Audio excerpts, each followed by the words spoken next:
day and welcome to X News Channel. I am Stephanie Ananamu, bringing you today's top story from Nigeria, where Amnesty International Nigeria has issued a strong call to the National Assembly, urging lawmakers to address the lingering sexual harassment allegations against Senate President Godswill Akpabio.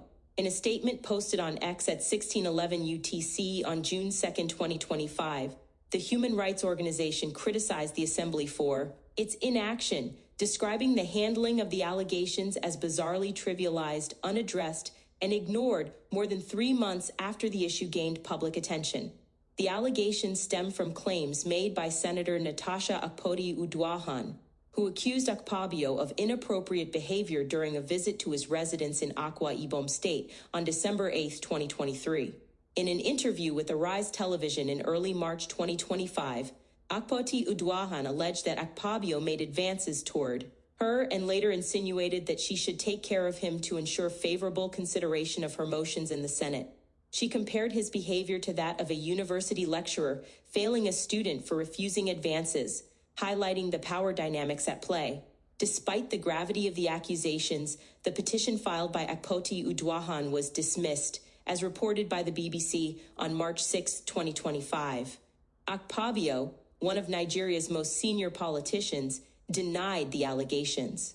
The Senate also suspended Akpoti-Uduaghan, barring her from the National Assembly premises and locking her office, citing unruly and disruptive behavior during a session, rather than her accusations against Akpabio. The suspension sparked protests in Abuja, with groups divided between supporting Akpabio and demanding his resignation, chanting "Akpabio must go." Amnesty International Nigeria has called for an independent, impartial, and well-resourced investigation into the allegations, emphasizing the need for accountability in a follow-up. On X, the organization's stance aligns with its broader advocacy for addressing systemic human rights issues in Nigeria, including gender-based violence and harassment.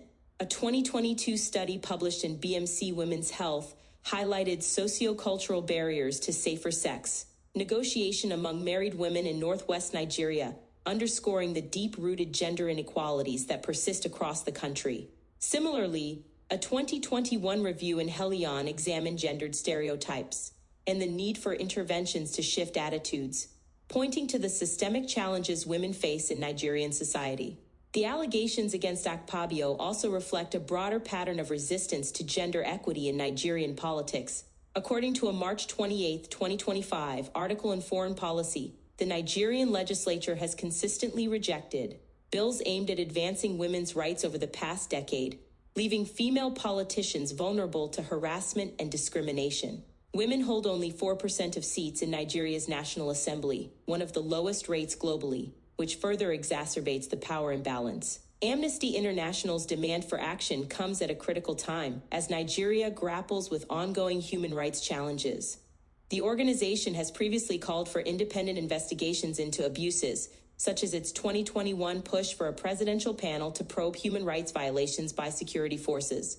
The current situation with Akpabio highlights a recurring issue: the lack of accountability for powerful figures in Nigeria, particularly when it comes to gender-based allegations. As of now, the National Assembly has not issued a formal response to Amnesty International's latest statement. The controversy surrounding Akpabio continues to fuel public debate, with many Nigerians watching closely to see whether this high-profile case will lead to meaningful change or become another example of impunity in the country's political sphere. That's it on X News Channel. Stay tuned for more updates, and thank you for watching.